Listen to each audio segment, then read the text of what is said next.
we'll keep saying it. Happy Friday. You know, Fridays are usually pretty great, but sometimes you get to the last day of the week, you need a little something extra, like some caffeine, of course. So I asked on Twitter and Facebook, where is your favorite Portland coffee shop and what do you order? We got a lot of different responses. A couple votes for Dutch Bros. John gets the big 911. Sounds kind of terrifying. Scott says he probably drinks Dutch Bros most of the time, but he hits up Insomnia Coffee when he really needs to wake himself up down to the bones. Jira says 2 Strokes Coffee in St. John's for a dirty chai, which sounds so delicious in cold weather. Jimmy goes with Ristretto Roasters because their cappuccino is spot on Italian style, he says. Glenn is no help because he has somehow never had coffee in his entire life. How do you survive?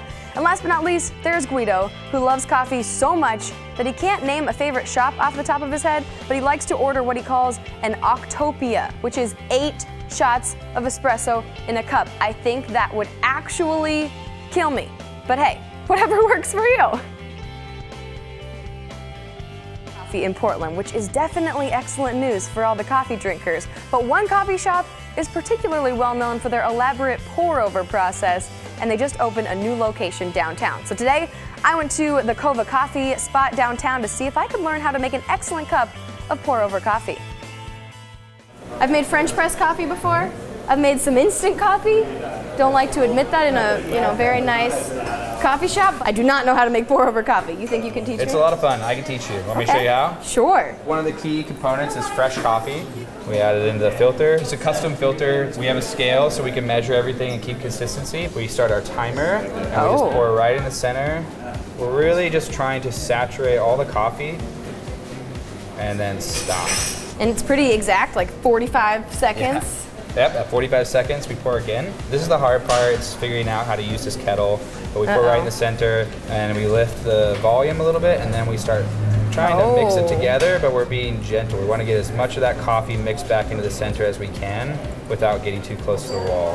So once I get to 340 grams down here, then I'm gonna stop and we're just gonna let it finish. Ooh, 340 on the dot? Oh no, this is not setting me up for success. And can you actually taste the difference, you know, if you went under 45 seconds or didn't have 340 grams exactly? Yep. Wow. So it's finishing in right about 3 minutes, which is what we're looking for. So I did a pretty good job. You want to see the grounds as tightly packed in the center as you can. That's the goal, so that they all extract evenly. Then we like to mix it up. It's a great time to smell it. You want to try it? It's a little hot, but not too hot. If I burn my mouth, then I'll have no idea what mine tastes like in a couple minutes, and that's probably a good thing. Tastes like coffee, but good coffee. It's not very bitter. I could drink this without sugar in it, and I think that, for me, is a sign that it's actual good coffee. That's a test. My turn? Your turn. At least I've had like a little extra caffeine now, so maybe that will help. So first you grind your coffee. This part I can handle. So now you add it to the filter.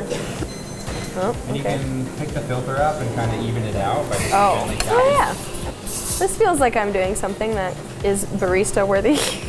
And then tap this left button to start, and then pour right in the center. You're gonna pour just a little bit. So right there, that's enough. 45 seconds on the clock. So now just pour it slowly in the middle. Yep, slowly in the center. Kind of work it in circles. Something like that. That's great. Keep doing that until all the way to 340 grams. Am I pouring the right like speed? Yeah, that looks great. Just do the little like coffee dance. Oh! I hit 342.5. That made me very anxious. So now what happens if it's at 343? Is it going to be a bad cup of coffee? Like, would I be fired if I worked at Coava and I did this for a paying customer? No. He laughs like, yeah. Ooh, I can already see, you said you do a good job if there's not a bunch of grounds around the top of there, and I don't think I did a good job. Excuse me, customer, would you like to smell your coffee? Beautiful. Yes. Did you get that? He said I was hired.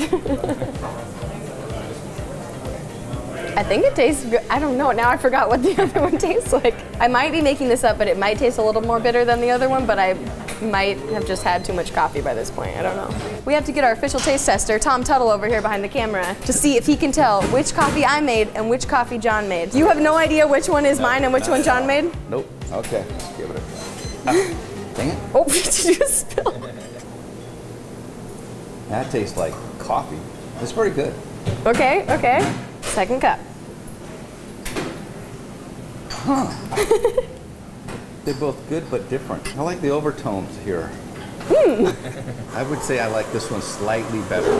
Oh, I like the other one better. Okay, John wins. Good job, John. No, I changed my mind now. I have to work with her. I like this one better. Yeah. So like if you had paid for my cup of coffee, would you come back and complain or would you be like, it's good? It's good.